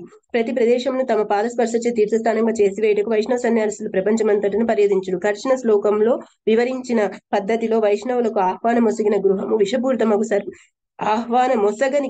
విషపూరితమగు సర్పములకు ఆవాస స్థానం వంటిదని ఇక్కడ పేర్కొనబడిన. అంటే ఏంటి? అంత గొప్ప వైష్ణవులు మన ఇంటికి ఎవరింటికైతే రావట్లేదో, అక్కడ జరగట్లేదో, అదంతా కూడా విషపూరితమైన సర్పాలతో ఉన్నట్టే. చందన వృక్షమును విషపూరితమగు సర్పములు చుట్టుకొని ఉండును. గంధపు చెక్క చల్లగా నుండును. విషపూరితమగు కూరలను కలిగి ఉందనున సర్పములు ఎల్లప్పుడు వేడిగా నుండును. ఏంటండి? ఈ విష సర్పాలన్నీ కూడా చందన వృక్షానికి చుట్టుకొని ఉంటాయంట. చందన వృక్షం ఏంటి? చల్లగా ఉంటుంది. ఆ విషంతో ఉన్న పాములు వేడిగా ఉంటాయన్నమాట. కనుక అవి చల్లదనమునకై చందన వృక్షంను ఆశ్రయించును. అదే విధంగా పెక్కులు ధనవంతులు కుక్కలను కాపలదారును ఏర్పాటు చేసి లోనికి ప్రవేశించరాదు, లేదా అక్రమంగా ప్రవేశించుట నిషిద్ధము, లేదా కుక్కలున్నాయి జాగ్రత్త వంటి సూచనలు గోడపై వ్రాసి ఉందరు. అంటే ఏంటండి? ఇక్కడ చెప్తున్నారు చూడండి, ఎప్పుడైతే చల్లటి చందన వృక్షము అది అన్నిటికీ చల్లదనాన్ని ఇస్తుంది, అలాగే మన వైష్ణవులు, శుద్ధ భక్తులు, మహారాజులు, కృష్ణుడు, గౌర్నితలు, వీళ్ళందరూ కూడా చల్లని ఇది మనకి ఇస్తున్నారు. స్పర్శన అంటే ఏంటి? హ్యాపీనెస్ ని ఇస్తున్నారు, భక్తిని ఇస్తున్నారు. ఇంకా మన జీవితం తరించిపోయేటువంటి ఆ చందనం నుంచి ఎంత సువాసన వస్తుందో, మన జీవితం అట్లా సువాసనగా మారడానికి, మన అంత్యకాలంలో అంటే మన పరమ లక్ష్యంని చేరుకోవడానికి వాళ్ళు ఇలా ఇస్తున్నారు. మనం ఎలా ఉన్నామంటే, వేడిగా ఉన్న పాములు ఆ చందనాన్ని చుట్టుకునే చూడు, అలా ఉన్నాం అనమాట. కానీ అలా మనము ఎప్పుడైతే వాళ్ళని ఇన్వైట్ చేయలేదో, ఆ పాములు ఎప్పుడు మనలోనే ఉంటాయి. ఏంటి ఆ పాములు అంటే? మనం బూసగొడుతూ ఉంటాము, కోపావేశాలకు వెళ్ళిపోతుంటాము, ఓ రేంజ్ లో గొడవలు అవుతుంటాయి. ఎప్పుడైతే మనకి వైష్ణవ సన్యాసులు మన ఇంటికి రారు, అప్పుడు ఎప్పుడైతే వాళ్ళు వస్తూ ఉంటారో, వాళ్ళ స్పర్శ జరుగుతుందో, అవన్నీ కూడా ఎగిరిపోతాయి అనమాట. అంటే దీన్ని బట్టి మనం అర్థం చేసుకోవాల్సింది ఇటువంటిది అనమాట. అంటే ఏంటి, ఇప్పుడు రిచ్ పర్సన్స్ ఉన్నారనుకోండి, వాళ్ళకి భయము. ఏంటి ఆ భయము? నా సంపద ఎవరు దోచుకొని పోతారో, ఎవరు తీసుకుపోతారో అనేసి వాళ్ళకు భయం ఉంటుంది. ఏమని? ఎప్పుడు ఏ దోపిడీ దొంగలు వస్తారు అనేసి వాళ్ళు ఏం చేస్తారు? కుక్కలను ఇంకా ఏమంటారు, బాడీ గార్డ్స్ ని పెట్టుకోవడము ఇలా చేస్తారనమాట. కానీ ఎవరైతే వైష్ణవులు ఉన్నారో వాళ్ళకి ఏ భయం ఉండదండి. ఎందుకు? నాతో భగవంతుడు ఉన్నాడు. ఇట్లా తిరిగైనా మన మనోళ్ళకే తిరిగి వస్తుంది. ఏమని చెప్తున్నారు ఇక్కడ? ఒక్కసారి ఏదైతే మనము కృష్ణ భక్తి తీసుకుంటామో, కృష్ణుడు ఉన్నాడని నమ్మకం వస్తుందో, వైష్ణవులు మన ఇంటికి వస్తున్నారు, వైష్ణవ సాంగత్యంలో ఉన్నారు, వాళ్ళకి ఏమి భయం ఉండదు. ఎందుకు? వాళ్ళకున్న ధనం ఏంటి వాళ్ళకి అర్థమైపోతుంది. హరే కృష్ణ కృష్ణ కృష్ణ హరే హరే, హరే రామ రామ రామ హరే హరే. ఆ మహామంత్రమే నా ధనము. ఏదైతే నేను జపం చేస్తున్నానో అదే నా నిజమైన. అయితే మనము గోల్డ్ అనుకోవచ్చు, ఆస్తి అనుకోవచ్చు, డబ్బులు అనుకోవచ్చు, ఎప్పుడు ఈ శరీరం వెళ్ళిపోతుందో మనకి ఒక జోబీ కూడా ఉండదండి. ఎందుకు? ఆ డబ్బులు పెట్టుకోవడానికైనా, ఆ చెక్ బుక్స్ పెట్టుకోవడానికైనా ఏమీ ఉండదు. ఒక క్లాత్ చుట్టేసి పడేస్తారు ఆ శరీరాన్ని. అంటే ఏంటి? మనతో ఒక్క రూపాయి కూడా భౌతికమైనది రాదు. కానీ ఏదైతే మనం హరినామం చేస్తున్నామో, కృష్ణ భక్తి చేస్తున్నామో అది మనకి నెక్స్ట్ జన్మకైనా ఉపయోగపడుతుంది. ఇప్పుడు పరిపూర్ణ కృష్ణ భక్తి ఈ జన్మలో చేశామనుకో, తిరిగి గోలోకానికి వెళ్ళిపోతాం. అలా వెళ్ళలేదు, నేను కొద్ది పర్సెంట్ చేయగలిగాను అని వాళ్ళు ఎవరైనా ఉంటే వాళ్ళకి నెక్స్ట్ జన్మలో భగవంతుడు అవకాశం ఇస్తారు. ఈ జన్మలో ఒక్కసారి హరే కృష్ణ కృష్ణ కృష్ణ హరే హరే, హరే రామ రామ రామ హరే హరే ఒక్కసారి చెప్పినప్పటికైనా నెక్స్ట్ జన్మకి అది యాడ్ అయిపోతుంది అనమాట. కానీ మన ఆస్తులు అంతస్తులు నెక్స్ట్ జన్మకి యాడ్ అవ్వవు. దీనికి ఒక చిన్న స్టోరీ చెప్తాను. ఎలాగంటే, అంత అటాచ్మెంట్ పెట్టుకుంటే కూడా మనం ఏమైతాం అనేది ఒక స్టోరీలో. తులసిదాస్ ఎప్పుడైతే ఉన్నారో, తులసిదాస్ ఉన్నప్పుడు ఏం చేసేవారంటే, ఆయన ఒక నది ఒడ్డుకి, తులసిదాస్ అంటే తెలుసు కదండి మనకందరికి, హనుమాన్ చాలీసా ఆయనే కదా ఇచ్చారు. ఆయన స్టోరీ వేరే ఉంది, ఇది ఈ స్టోరీ చెప్తాను సింపుల్ గా.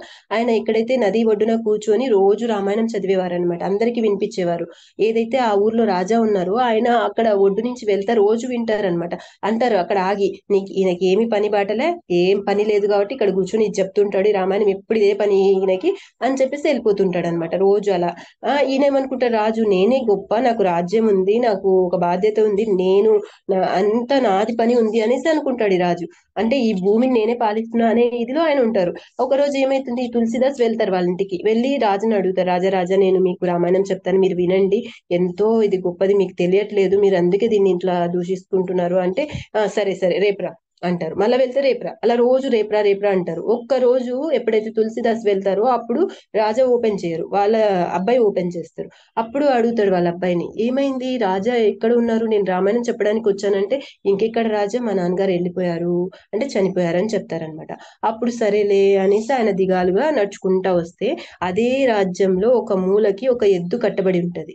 ఆ ఎద్దు అంటే ఇప్పుడు ఈయన తులసిదాస్ కి, వాళ్ళు గొప్ప గొప్ప వైష్ణవులకైనా పెద్ద పెద్ద ఆచార్యులకైనా వాళ్ళకి కొన్ని దృష్టిలు ఉంటాయండి. అలాగే ఈయనకి ఆ ఆ, ఎద్దును చూడగానే ఆ ఎద్దు పలుకుతుందంట, అయ్యో తులసిదాస్ గారు, మీరు ఎన్నిసార్లు చెప్పినా నేను రామాయణం వినలేదు అనేసి ఒక సౌండ్ వినిపిస్తుందంట. ఏంది ఈ సౌండ్ వినిపిస్తుంది నా పేరుతో అని అంటే, నేను ఈ భూమిని పాలిస్తున్నాను, ఈ రాజ్యాన్ని నేను పాలిస్తున్నానని ఏదైతే అహంకారంతో ఉన్నాడో ఆ రాజు, సరే నువ్వు ఆ భూమి మీద అంత ఆశ పెట్టుకున్నావు కదా, సరే నెక్స్ట్ జన్మ కూడా ఇస్తాను, నువ్వు భూమి దున్నుకో. ఎందుకు? ఆ భూమి మీద అంత అటాచ్మెంట్ ఉంది కాబట్టి. అందుకే ఆయన మళ్ళీ ఎద్దు రూపం తీసుకున్నారు. ఇప్పుడు కొంతమంది ఉంటారండి, ఇల్లు బాగా కట్టేసుకుంటారు, మంచిగా దాంట్లో ఫెసిలిటీస్ అన్ని అరేంజ్ చేసుకుంటారు. ఆ ఇంటి మీద ఎంత ఆశ అంటే మోహం చాలా పెంచేసుకుంటారు. అప్పుడేంటి, వాళ్ళకి నెక్స్ట్ జన్మ మానవ జన్మ వస్తే పర్వాలేదు, ఇంకా దాని మీద అటాచ్మెంట్ ఎక్కువ ఉంటే ఒక బల్లి రూపంలో అయినా ఆ ఇంట్లో తిరుగుతారంట. అంటే ఏంటి, మనకి భగవంతుడు ఇచ్చిన సంపదని మనం ఏం చేయాలి, కృష్ణ సేవకి అంత వినియోగించమని కాదు, నీ శరీరాన్ని నీ ఫ్యామిలీని పోషించుకున్నంత నువ్వు ఖర్చు పెట్టుకుంటూ భగవద్ ఆరాధనకి, భగవత్ సేవకి సగం ఇవ్వాలి. అలా ఇవ్వలేని వాళ్ళు కొంత పర్సెంట్, ఎంతో కొంత భగవత్ సేవలో వినియోగిస్తూ భగవంతునికి దగ్గర అవ్వాలి. అప్పుడు నీ డబ్బులు ఎంత వాల్యూ అంటే, మనకు భాగవతంలో వస్తుంది. ఏదైతే జీరోస్ జీరోస్ జీరోస్ ఉన్నాయో, ఎప్పుడైతే నువ్వు భగవంతుని సేవలో నీ డబ్బులు వినియోగించట్లేదో, నీ ధనాన్ని వినియోగించట్లేదో, జీరోస్ జీరోస్ జీరోస్ ఎన్ని యాడ్ చేసుకున్నా దానికి వాల్యూ ఉండదు. ఎప్పుడైతే భగవంతుని సేవకు వినియోగిస్తావో అప్పుడు ఆ జీరో మీద వన్, ఎన్ని జీరోస్ ఉన్నాయో అన్ని జీరోస్ మీద వన్ వస్తుంది. అంటే ఏంటి, మన ధనానికైనా భగవంతుడు డబల్ డబల్ చేసేస్తున్నాడు. మనమేమి భగవంతుడికి ఇవ్వాల్సిన అవసరం లేదు. అన్ని ఆయన దగ్గర ఉన్నాయి. కానీ ఏదైతే ఇచ్చే గుణం ఉందో ఆయన అది యాక్సెప్ట్ చేస్తారు. ఇప్పుడు తలనీలాలు అంటామండి, కొండకు పోయి మన జుట్టంతా ఇస్తాము. భగవంతుడికి ఏమి ఉపయోగపడుతుంది? దాని స్టోరీలన్నీ చాలా ఉన్నాయి, కానీ అది ఏమి ఉపయోగపడుతుంది భగవంతుడికి ఆ జుట్టు? కానీ ఎందుకు తీసుకుంటున్నాడు? ఆ ఇచ్చే గుణం చూస్తాడు భగవంతుడు అనమాట. అది ఆయన తీసుకుంటాడు. అంటే ఏంటి, మనలో ఉన్న మంచి గుణాలు భగవంతుడు తీసుకుంటాడు. ఇప్పుడు పండ్ల ఆవిడ వస్తుందండి, కృష్ణలీలలో చూస్తాము. ఆవిడ అమిత ప్రేమగా వస్తుంది కృష్ణుడికి పండ్లు ఇవ్వాలని. ఎప్పుడైతే నందమహారాజ్ వాళ్ళు ధాన్యం, మనం అప్పుడు కాలంలో ధాన్యం ఇస్తే దానికి బికి పండ్లని, రేగి పళ్ళని, ఏమైనా పళ్ళు ఇచ్చేవారు. అలాగా వాళ్ళు ధాన్యం ఇస్తే ఆ ధాన్యంకి ఆమె పళ్ళు ఇచ్చేస్తుంది. ఈ కృష్ణుడు ఏంటి, అరచేతిలో తీసుకొస్తాడు బియ్యము, కానీ ఇలా ఫింగర్స్ అన్ని ఓపెన్ చేస్తాడు, అన్ని పడిపోతాయి, 4 గింజలు కూడా ఉండవు. అవి ఇస్తాడు ఆమెకి. ఆమె అమిత ప్రేమగా కృష్ణుడు పట్టుకోగలిగిన ఫుల్ పండ్లన్నీ ఇచ్చేస్తుంది. ఎప్పుడైతే ఆవిడ ఇంటికి వెళ్తాదో అప్పుడు ఆవిడ బుట్ట ఓపెన్ చేస్తే మొత్తం వజ్రాలు, నైట్ అంతా పడుకుంటుంది, పొద్దున్న లేచి చూస్తే వజ్రాలు, వైడూర్యాలు, మాణిక్యాలతో నిండిపోయింది. అంటే ఏంటి, సుధామ ఆయన పిరికెడు అటుకులు ఇవ్వగానే ఏమైపోయిందండి, అక్కడంతా ఆయన సంపద ఇది అయిపోయింది. ఇంకో పిడికిలు తింటే భగవంతుడే దాసోహం చెప్తాడు. మనం అనుకుంటాం నేను ఇస్తున్నా నేను ఇస్తున్నా, మనం ఇవ్వట్లేదు, అనుగ్రహాన్ని మనం తీసుకుంటున్నాం. అలాగే వైష్ణవులకి ఏమైనా ఇచ్చి నేను ఇచ్చాను డొనేషన్ చేసి అది ఇదంటాం. లేదు, వాళ్ళు తీసుకుంటున్నారంటే మన పాపాలని ప్రక్షాళన చేస్తున్నారు, మనల్ని ప్యూర్ చేస్తున్నారు, మనల్ని భగవంతుడికి దగ్గర చేస్తున్నారు, మనల్ని కృష్ణుడికి దగ్గర చేస్తున్నారు. మనలో ఉన్న మాయని వాళ్ళు తీసేయడానికి ప్రయత్నిస్తున్నారు, మన కష్టాల నుంచి మనల్ని బయటపడేస్తున్నారు అనమాట. ఇక్కడ ఏమన్నారు, పాశ్చాత్య దేశంలో కొన్ని మార్లు అక్రమంగా ఇంటిలో ప్రవేశించి వానిని తుపాకీతో కాల్చి చంపడం కూడా జరుగుతుంది. అంతేనండి, ఫారిన్ లో చూస్తే వెళ్ళి అక్కడ వాళ్ళు ఇంట్లోకి దూరి దొంగలు డబ్బుల కోసం చంపేస్తారు. ఒకసారి ప్రభుజీ చెప్పారు, ప్రభుజీ మధ్య అమెరికాలో ఉన్నారు కదా, అప్పుడు మనకి బాల్గొంత ప్రభుజీ ఒకరు చెప్పారు, ఒక ఆవిడ బయటికి వెళ్ళాలని చెప్పేసి కార్ దగ్గర వచ్చారు. అప్పుడైతే వాళ్ళ హస్బెండ్ ఇంకా రాలేదు, ఇంట్లోనే ఉన్నారు. అప్పుడు ఆ కీ కోసం అతను ఆమెని చంపేశారనమాట. అంటే అంత దారుణ స్థితి. ఇంకా చూడండి, ఇక్కడ ఏంటి, దానవ ప్రవృత్తి గల గృహస్థుల స్థితి ఈ విధంగా ఉంటుంది. ఎవరైతే ఇప్పుడు చెప్పాను కదండి, హిరణ్యకశిపుడికి ఎందుకు అంత దాన ప్రవృత్తి ఉంది, తన కొడుకు అంత ప్యూర్ భక్తుడు. చూసారు కదా ప్రహ్లాదుడు ఎన్ని కష్టాలు పడతాడు, ఎన్ని చేసినప్పటికీ భగవంతుడు రక్షిస్తాడు, ఎన్నో విధాలుగా.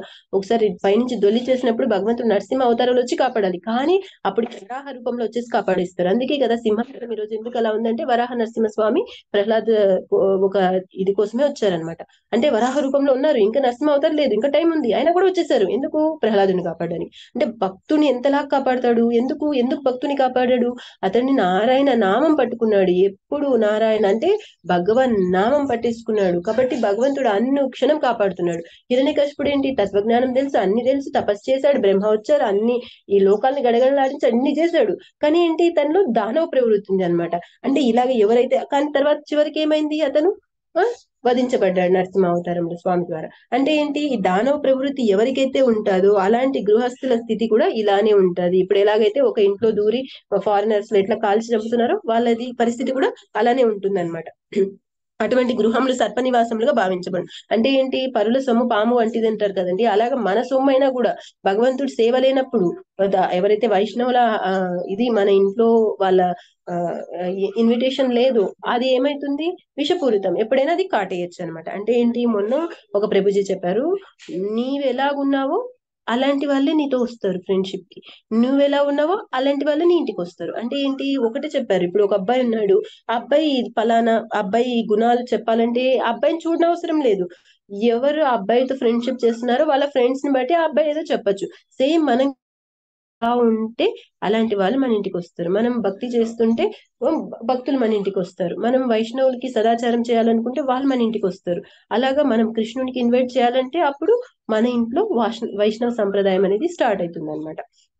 ఇంకా ఇక్కడ ఏం చెప్తున్నారు, సర్పములు మత్సరం కలిగినవి కనుక అట్టి గృహంలలో ఉన్నవారు సర్పములకు ఏమాత్రం తీసిపోరు, అది మాత్సర్యం ఉంటుంది.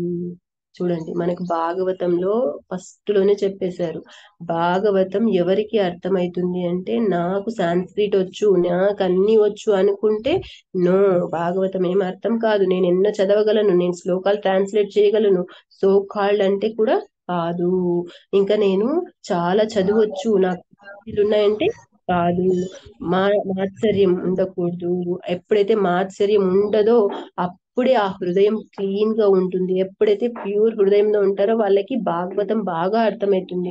నేను చదువుకుంటా అంటే అర్థం కాదు. వైష్ణవ ఆచార్యులు ఎవరైతే ఉన్నారో, పరంపరలో ఉన్నారో, వాళ్ళ ద్వారా మనం విన్నప్పుడు మన హృదయం ప్యూర్ గా ఉన్నప్పుడు మనకి అది అర్థం అవుతుంది అనమాట. మనమే ఎగ్జాంపుల్, స్టార్టింగ్ లో వచ్చినప్పుడు మనకి కూడా కృష్ణ కాన్షియస్ లేక వచ్చినప్పుడు ఏం అర్థమయ్యేది కాదు, ఏదో అయ్యి అవ్వక ఉండేది. ఎప్పుడైతే మనము శుద్ధ భక్తులైన పాల్గొని ప్రభుజీ క్లాసెస్ వినడం స్టార్ట్ చేశామో, ప్రభుజీ ఏం చేశారు, రెండు చేశారు. మనకి క్లాస్ అర్థమయ్యేలాగా మన హృదయాల్ని క్లీన్ చేస్తా వచ్చారు. మనకి మాత్సర్యం అంటే ఏంటి, అది ఎక్కడ ప్రదర్శితం అవుతుంది, దాన్ని మనం ఎలా తొలగించుకోవాలి, ఇవన్నీ కూడా మనకి వర్డ్స్ లో చెప్తా వచ్చారు. అంటే ఏంటి, మనకి ఆ వర్డ్ చెప్పకపోయినప్పటికీ అది ఎలా ఉంటది అంటే, ఎప్పుడు మనకి ప్రభుజీ చెప్తారు, మనం ఇంట్లో కూర్చొని మనం ఆరాధన చేస్తా, కృష్ణ భక్తి చేస్తా, నేను ప్యూర్ డివోటీ, నేను చాలా శుద్ధ భక్తుని అనుకుంటే నో, రాంగ్. ఎప్పుడైతే మనం గుడికి వెళ్తామో, మన ప్రభుజీ ఎప్పుడు చెప్తారు, 10 మంది భక్తులను కలుస్తామో అప్పుడు మనలో గుణం బయటికి పడుతుంది. అప్పటి వరకు మనకు అది ఉన్నట్లు కూడా మనకు అర్థం కాదు. ఇప్పుడు మనం వేరే వాళ్ళలో చూస్తాము, ఇతను చాలా దోషం చేస్తున్నాడు, ఇతను మనకి చాలా మోసం చేస్తున్నాడు, ఇతనిలో మదమాత్సర్యాలు ఎక్కువ ఉన్నాయి, ఇతనికి కోపం ఎక్కువ ఉంది అంటాము. అని మనం ఆ గుణాలు వేరే వాళ్ళలో చూస్తున్నామంటే మనలో ఉన్నాయి. లేదు, వేరే వాళ్ళలో ప్రేమను చూస్తున్నాము, వేరే వాళ్ళ మంచి చూస్తున్నాము అంటే ఏంటి, అప్పుడు మనలో అవన్నీ ఉన్నాయి. ఇప్పుడు కోడి ఉంది, మొన్న మాతాజీ చెప్పారు క్లాస్ లో, ఒక మాతాజీ, కోడి అంటండి ఇలా ఇలా ఇలా పొడుచుకొని రియల్ గా ఉన్న గింజ తింటుందంట, మిగతావన్నీ పడేస్తుంది. అంటే ఏంటి, మనం కూడా వైష్ణవులకైనా బయట వాళ్ళకైనా ఎవరైనా చూసినప్పుడు వాళ్ళలో ఉన్న గొప్ప గుణాన్ని, మంచి గుణాన్ని మనం తీసుకోవాలి. అంటే వాళ్ళ చెడు గుణాలు చూస్తా కూర్చున్నాం అనుకోండి, మనము భక్తిలో చాలా డౌన్ అయిపోతాం. మనకి మహారాజ్ చెప్పారు, రాధనా స్వామి మహారాజు డల్లాస్ లో ప్రోగ్రామ్ జరిగినప్పుడు చెప్పారంట, మనకి మాతాజీ చెప్పారు, నిర్మలా మాతాజీ ఏం చెప్పారంటే, మన ఆలోచనలైనా, మన మాటలైనా, మన బిహేవియర్ అయినా ఎవరిని నింద చేయకూడదు. అది వైష్ణవుడు కావచ్చు, వైష్ణవుడు కాకపోవచ్చు, ఎవరిని కూడా నింద చేయకూడదు. నింద చేస్తున్నామంటే, చేయడానికైనా మనం ఆలోచిస్తున్నామంటే మన భక్తి చాలా, మనము భక్తిలోంచి పడిపోతాము. ఇంకా ఇక్కడ ఏం చెప్తున్నారు, కానీ మాత్సర్యము సాధు పురుషులపై చూపినప్పుడు వారి పరిస్థితి అతి ప్రమాదంగా మారును. అంటే ఎవరైతే సాధు పురుషులు ఉన్నారు కదండి, ఈ పాము ఏదైతే బుష కొడుతూ కోపంగా ఉందో అది కాటేస్తే ఎవరికైనా ప్రమాదమే కదా. అలాంటి ఈ మాత్సర్యం అనే పాము కూడా సాధు పురుషుల్ని కాటేసింది అనుకో, చాలా ప్రమాదకరం అన్నమాట. సర్పము మరియు అసూయాగ్రస్తులు మాత్సర్యం కలిగిన జీవులని చాణక్య పండితుడు పలికారు. ఏదైతే సర్పం ఉందో, అసూయతో ఉన్నారు, ఇప్పుడు చూడండి, ఎవరైనా బాగా మంచి ఇల్లు కట్టుకున్నారనుకో, అయిపోయి ఏమి ఇంక ఇంత ఎక్కువ అయిపోయిందా, ఇంత బాగా వచ్చిందా, ఏమి మేం కట్టుకుంటాం, ఏదో అసూయ వచ్చేసిందంటే మనలో కూడా మాత్సర్యం ఉన్నట్టే. అంటే ఆ మాత్సర్యం ఉన్న, అసూయ ఉన్న వ్యక్తి అయినా కూడా, ఇంకా సర్పం కూడా ఏమీ తేడా లేదు, వాళ్ళిద్దరు కూడా ప్రమాదకరమే. ఎవరైతే కృష్ణుడు లేడో, వాళ్ళ ఇంట్లో వైష్ణవుల ఆరాధన జరగట్లేదు, వైష్ణవులు రావట్లేదు, వాళ్ళ ఇంట్లో కూడా దేంతో సమానము, ఈ సర్పంతో సమానం అని చెప్తున్నారు. అంటే వాళ్ళు అసూయతో ఉంటారు అని మనం అర్థం చేసుకోవాలి. అందుకని మనము చాలా జాగ్రత్తగా ఉండాలి అనమాట. ఇంకా ఏం చెప్తున్నారు, ఆయనను అసూయగ్రస్తుడు పాము కన్నను మరింత ప్రమాదకరమైన వాడు. అంటే పాముకైనా కూరలు తీసేస్తే అది కాటువేయదు, కానీ అసూయగ్రస్తుడికి మనం ఏం చేయలేమన్నమాట. అంటే తనే ఇదైపోతూ పక్కన వాళ్ళని కూడా, ఇప్పుడు నిప్పు ఉందండి, నిప్పు కాలుతూ పక్కన వాళ్ళు కూడా కాల్చేస్తారు. మనం ఏం చేయాలి, అక్కడ నిప్పు ఉందంటే జాగ్రత్త పడాలి. నిప్పుని ఏం చేస్తాం, మనం వంట చేయడానికి యూజ్ చేస్తాము, దీపం పెడతాము, అన్నిటికీ ఉపయోగిస్తాము, కానీ ఆ నిప్పుని మన శరీరం పైన వేసుకోం కదా. ఈ అసూయగ్రస్తులు ఉన్నారు దూరం నుంచి, మనం వాళ్ళ కృష్ణ కాన్షియస్ చేయాలి, అలా జాగ్రత్త చూసుకోవాలి. కానీ వాళ్ళు వచ్చి మన మీద పడినారంటే మనం కాలిపోతాం. అంటే సాధు పురుషులకైనా కూడా ఈ అసూయగ్రస్తులు చాలా ప్రమాదకరం. అగ్నిలాగా తెలిసి ముట్టుకున్నా తెలియక ముట్టుకున్నా కాలుతుంది. ఇప్పుడు చిన్నపిల్లడు జోగాడుతా పోయి కాలు చేపెట్టాడు అనుకోండి అగ్గిలో, ఖచ్చితంగా కాలుతుంది. ఒకవేళ పెద్దవాడు తెలిసి కూడా తెలియక పొరపాటున టచ్ అయినా కూడా కాలుతుంది. అంటే ఈ అసూయగ్రస్తులు సాధు పురుషులైనా ఎవరినైనా కూడా కాల్చి వేస్తారు. విషం ఎలాగైతే సర్పము పాముతో, అంటే పాముకైనా ప్రమాదం అని చెప్తున్నారు, విష సర్పం కన్నా ఈ అసూయగ్రస్తులు చాలా చాలా ప్రమాదం అన్నమాట. ఇలాంటి వాళ్ళకి ఎప్పుడు వేరే వాళ్ళు అసూయ వెతకమని కాదు, మనలో ఏదైనా ఉంటుందా, ఎక్కడైనా వస్తుందా. ఇప్పుడు సపోజ్ ఎవరైనా పెద్ద బిల్డింగ్ కట్టారు, మీకు ఇన్వైట్ చేశారు, సరే వెళ్దాము, చూసాము, బాగుంది, వెల్ గుడ్, మీరు కష్టపడ్డారు, కట్టుకున్నారు, ఓకే, అక్కడ చెప్పేసి వచ్చేయాలా, అతను ఇంత కట్టుకున్నాడా, ఇట్లనా, మనలో వస్తుందంటే మనం చెక్ చేసుకోవాలి. లేడీస్ శారీస్ కట్టుకున్నారు అనుకోండి, వేరే వాళ్ళు అనుకుంటాం ఇది ఇంత బాగుంది, ఓకే బాగుంది, గుడ్, ఈమె మంచిగా డబ్బులు పెట్టింది కొనింది, లేదా మంచిగా వర్క్ చేసిన వాళ్ళని మెచ్చుకోవాలి. అంతేకాని దాన్ని మనము వేరేలాగా తీసుకుంటున్నామంటే మనం చాలా అలర్ట్ అవ్వాలి అన్నమాట. ఇంకా ఇక్కడ ఏం చెప్తున్నారు, ఏలయనగా మంత్రములచే కాని ఏవైనా మూలికలచే కాని పామును లొంగ తీసుకోవచ్చును, కానీ అసూయాగ్రస్తుని ఏ విధంగా శాంతింపజేయజాలము. అంటే ఏంటి, పాము కన్నా అసూయగ్రస్తుడు ప్రమాదం అంటున్నారు కదా. ఎందుకంటే కొన్ని మంత్రాలు ఉంటాయండి. ఒక స్టోరీ ఉండేదన్నమాట. ఒక వ్యక్తికి ఆయనకి ఒక మంత్రం వస్తుంది, అందుకని పాము కాటేసిన వాళ్ళు లేదా ఎవరైనా అక్కడ వెళ్ళేవారనమాట. ఆయన ఆ మంత్రం చెప్పి అది తీసేవారు. అంటే అది రియల్ గా జరిగింది, ఒక వీడియోలో చూశాను. అది అంటే ఏంటి, ఒక మంత్రమైన ఏదైనా మంత్రమైన లేదా ఏదైనా మూలికలతో అయినా పాముని మనము లొంగ తీసుకోవచ్చు. అంటే విషాన్ని ఆయన తీసేస్తున్నాడు, రియల్ గా పాముని కూడా లొంగ తీసుకోవచ్చు. అంటే హిప్నటిజం అన్నమాట. మనం చూస్తాం, ఒక మూవీ ఉంది, కార్తికేయ మూవీ ఉంది కదా, దాంట్లో అదే కదండి. ఆ సైంటిస్ట్ ఏం చేస్తాడు, ఆయన అది పగతో ఉంటది కానీ దాన్ని ఒక గ్లాస్ లో బంధించేస్తాడు. అంత దాంట్లో బాగా చూపిస్తారు హిప్నటిజం గురించి. అంటే ఆ పాము ఆ వ్యక్తిని చంపాలన్నప్పటికీ దానికి ఏదో మెడిసిన్స్, ఏదో ఆ సైన్స్ వల్ల, ఏదో కెమికల్స్ ద్వారా దాన్ని ఒక గ్లాస్ దాంట్లో బంధించేస్తారనమాట. అంటే ఏంటి, పామును మూలికల ద్వారా అయినా కానీ, మంత్రముల ద్వారా అయినా, ఏదైనా కెమికల్స్ ద్వారా అయినా మనం దాన్ని బంధించవచ్చు. కానీ అసూయగ్రస్తుని మనం ఏ విధంగా కూడా శాంతింపలేము. అంటే తన అసూయ అనేది విష సర్పంకున్న చాలా ప్రమాదం అని ఇక్కడ చెప్తున్నారనమాట. Hare Krishna Hare Krishna Krishna Krishna Hare Hare, Hare Rama Rama Rama Hare Hare. All glories to Srila Prabhupad, all glories to Balgovind Prabhuji, ఇంకా సుమన మాతాజీ, ఇక్కడ ఉన్న భక్తులు వైష్ణవులు ఎవరైతే ప్రభుజీ మాతాజీలు ఉన్నారో అందరికీ దండవత్ ప్రణం. నేనేమైనా తప్పుంటే చెప్పింటే క్షమించండి. ఏదైనా మంచి చెప్పింటే అది మొత్తం బాల్గొండ్ ప్రభుజీ ద్వారా నేను ఏదో చెప్పగలిగాను. ఆయన కృప, కృష్ణ కృప. హరే బోల్ మాతాజీ. హరే కృష్ణ. సుమన మాతాజీ. హరే కృష్ణ మాతాజీ, దండవత్ ప్రణామ్ మాతాజీ. ఎక్సలెంట్, అమేజింగ్, అసలు నో వర్డ్స్ మాతాజీ. అప్పటికప్పుడు మీరు అట్లా చెప్తున్నారంటే అసలు మీకు ఆ ఫ్లో ఎంత ఈజీగా వచ్చేస్తుందో మాతాజీ. చాలా చాలా బాగుంది అసలు. You are amazing preacher Mataji. మంచిగా స్టోరీస్ తో రిలేట్ చేశారు.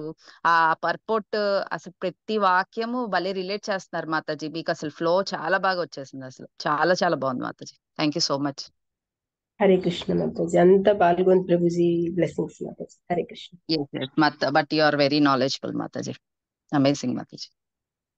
Mataji's Prabhuji's, any comments or feedback? Please go ahead. Hare Krishna. Swati Mataji, దండవత్ ప్రణామ్. మాతాజీ దండవత్ ప్రణామ్ మాతాజీ. హరే కృష్ణ.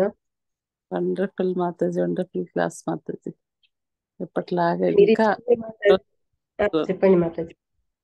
రోజు రోజుకి క్లాసు చాలా చాలా చాలా బాగా చెప్తున్నారు. స్లో కొంచెం ఫాస్ట్ కూడా తగ్గించారు, అర్థం అవుతుంది చక్కగా. మంచి స్టోరీస్ కూడా చక్కగా వాటికి రిలేట్ అప్పటికప్పుడు చెప్పగలుగుతున్నారు. మీకు నిజంగా భగవంతుడు మెరిసి, గురువు మెరిసి వచ్చేసింది మాతాజీ. మొన్న అక్కడ ఎక్కడ మీరు ఇందాక చెప్పారు కదా, పొద్దుటూరులో పుట్టపేట మాతాజీ, కడప దగ్గర వచ్చారు మాతాజీ. పానిహట్టి ఫెస్టివల్ లో మీకు అంత అవకాశం దొరకడం, భగవంతుని అభిషేకం చేసే ఆయన ఏం చేశారు అక్కడ మీరు? ఆయనకి పూజ చేశారా? నదిలో మాతాజీ. Okay okay. అంతమంది ఇంకా మేల్ ప్రభుస్ కూడా ఉంటారు కదా, ప్రభుస్ కూడా ఉంటారు. ఆయన ఇచ్చారంటే చూడండి మాతాజీ, అసలు నిజంగా మాతాజీ ఎంత లాస్ట్ సెకండ్ అంటే గౌర్నితాల్ మెర్సీ అటువంటిది మాతాజీ. నిజంగా గురువు మనకి గౌర్నితాల్ ద్వారా అంత మెర్సీ ఇప్పిస్తున్నారు మాతాజీ. నిజంగా కదా అక్కడ మీకు ఆయన పర్మిషన్ ఇచ్చిన ప్రభు ఉన్నారు కదా, ఆయన ఆ వైష్ణవుడు మెర్సీ అనమాట. వైష్ణవ మెర్సీతోటే మాతాజీ ఆయన ఆపుతారు. నా పక్కనే మాతాజీ 2 అడుగులు కూడా లేదు మాతాజీ. ఆయన మైక్ పెట్టుకొని హరినామ్ గట్టిగా చెప్తున్నారు. ఈ పక్క మాతాజీ వేరే వాళ్ళు ఉంటే వాళ్ళకి వెనక్కి లాగేశారు. ఈ ప్రభుజీ నన్ను ఏమంటారు అనుకుంటున్నా, నేను స్టార్ట్ చేసినా ఆయన ఏమనలేదు మాతాజీ. అప్పుడు అనుకున్నా, కృష్ణ ఎంత మెర్సీ నీది అసలు, అమ్మా గౌర్నితాల్ మెర్సీ ఎంత ఉంటది, చైతన్య మహాప్రభు మెర్సీ అనుకున్నా మాతాజీ. నిజంగా చాలా మెర్సీ. భక్తిని మీరు అవంతా చూస్తున్నారు కదా, అబ్జర్వ్ చేస్తుండొచ్చు ఆయన. అందుకే ఆయన మీకు పర్మిషన్ ఇచ్చారు మాతాజీ. కాబట్టి భక్తి అనేది లేదు మాతాజీ, అలా ఏమీ లేదు. మీరు చెప్పిన వర్డ్స్ నేను చెప్పాను. మీరు ఇంకా మా మాతాజీ ఉన్నారు కదా, అనురాధ మాతాజీ, ప్రభుజీ చెప్పినవే నేను రిపీట్ చేసి చెప్పాను మాతాజీ. అమ్మో, భక్తి అనేది చాలా పెద్ద వర్డ్ మాతాజీ. హరే కృష్ణ. మీరు అట్లా అంటున్నారు తప్పితే నేనైతే ఏం కాదు. మీరు చాలా చాలా స్పాంటేనియస్ గా రావడం అనేది చాలా భగవంతుని యొక్క కృప, గురువు కృపనే మాతాజీ. లేకపోతే అది అంత తొందరగా ఆ, వచ్చేది కానే కాదు. ప్రాక్టికల్ గా మాట్లాడాలంటే అది నిజం. కాబట్టి అది భగవంతుని మెరిసి, గురువుల మెరిసి మీకుంది. దానికి తగ్గట్టుగా మీ కృషి కూడా చాలా ఉంది. నేను చూస్తున్నాను కదా, వచ్చిన దగ్గర నుంచి కూడా అది మీరు రోజు రోజుకు డెవలప్ చేసుకుంటున్నారు. స్వయం కృషి చాలా ఉంది మాతాజీ. స్ట్రగుల్ అవుతున్నారు ఇంట్లో పిల్లలు, చిన్న పిల్లలు ఇద్దరిని పెట్టుకొని ఇంతమంది గ్రూప్ నడపడము, నామకట్టాకి వెళ్ళి సేవ చేయడం, ఇదంతా భగవంతుడు చూస్తున్నాడు కదా. తప్పకుండా మీకు అవకాశం ఇస్తుంది, ఆ మెరిసి వస్తుంది తప్పకుండా. మీరు అందుకే ఇంత బాగా మాట్లాడగలుగుతున్నారు. రియల్లీ కానీ ఉన్నానంటే మీరే మాతాజీ, బాల్గోంద్ ప్రభుజీ, ఇంకా మీరు నాకు ఆ సపోర్ట్ ఇచ్చి మీరు చెప్పాలి, మీరు గ్రూప్ ని స్టార్ట్ చేయాలి అనడము. నేను నెల రోజులు టైం తీసుకొని కింద మింద పడి చేస్తే, కానీ ఇక్కడ కూడా ఒక శుద్ధ భక్తురాలు మాతాజీ, ఎవరైతే బాల్గోంద్ ప్రభుజీ మనకి భాగవతం పంపించారో నేను ఆవిడకి ఇచ్చాను.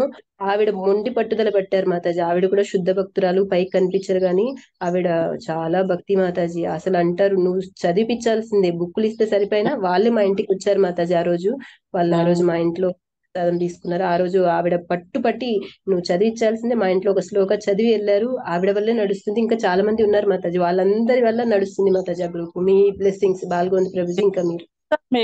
మీలో ఇప్పుడు నిన్న పరమాత్మ నుంచి మన బాలగంధ ప్రభు చెప్పినట్టుగా మీలో మీ కోరికని పరమాత్ముడు నెరవేరుస్తున్నాడు అనమాట. అది తప్పకుండా జరుగుతుంది అనేది అది ప్రూఫ్ మాతాజీ. నిన్న దానికి ఆన్సర్ ఇది. Real great Mataji. ఇంకా చాలా మంది ఉన్నారు, మాట్లాడతారేమో. Thank you. కృష్ణ మాతాజీ, ప్రణామాలు మాతాజీ. మీ వల్లే మాతాజీ ముందుకెళ్తున్నా. హరే కృష్ణ మాతాజీ, ప్రణామాలు. మామూలు కాదు, మీ స్వయం కృషి గురువుల మెరిసి మాతాజీ. అంతే, మనం అందరం కూడా ఒకరికొకరు సపోర్ట్ చేసుకుంటూ ప్రోత్సహించుకుంటూ మనం ముందుకు వెళ్తున్నాం అంతే.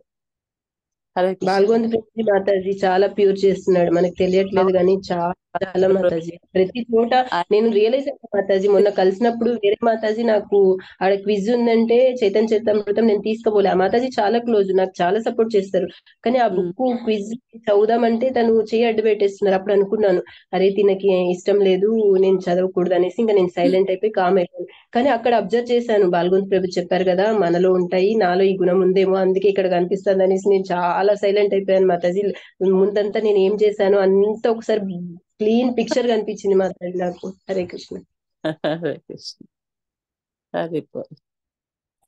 హరి బోల్ మాతాజీ. హరే కృష్ణ మాతాజీ. ధన్యవాదాలు.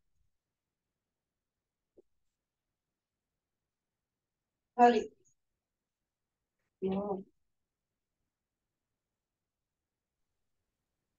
హరే కృష్ణ మాతాజీ. సెంట్రబుటీస్.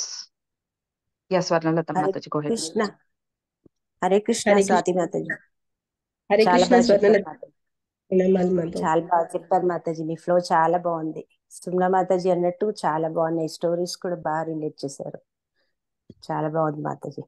Thank you Mataji. అసలు హరే కృష్ణ. ఇప్పుడు నేను చెప్పగలనో లేదో అనుకున్నా మాతాజీ, అంత పదురుతున్నాను. తర్వాత కృష్ణ నడిపించాడు మాతాజీ, గురు కృప వల్ల కృష్ణుడు నడిపించాడు అంతే. మీ అబ్జార్ప్షన్ చాలా బాగుంది మాతాజీ. అసలు మీరు చాలా బాగా చెప్పగలరు. నిర్మలా మాతాజీ అన్నట్టు. Thank you Mataji. Thank you. Thank you Mataji. Hare Krishna Mataji.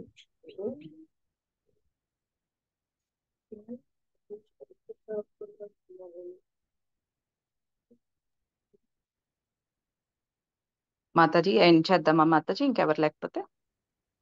Okay Mataji. Okay okay Mataji and Prabhujis, thank you so much for joining the call. Granthraj Shrimad Bhagavatam की जय, श्रील प्रभुपाद की जय, हिज ग्रेस बालगोविंद प्रभु जी की जय, स्वाति माता जी की जय. Thank you very much Sumana Mataji. మాతాజీకి జై, మాతాజీ ప్రభుజులందరికీ జై. Hare Krishna. Thank you Mataji. Ending the call.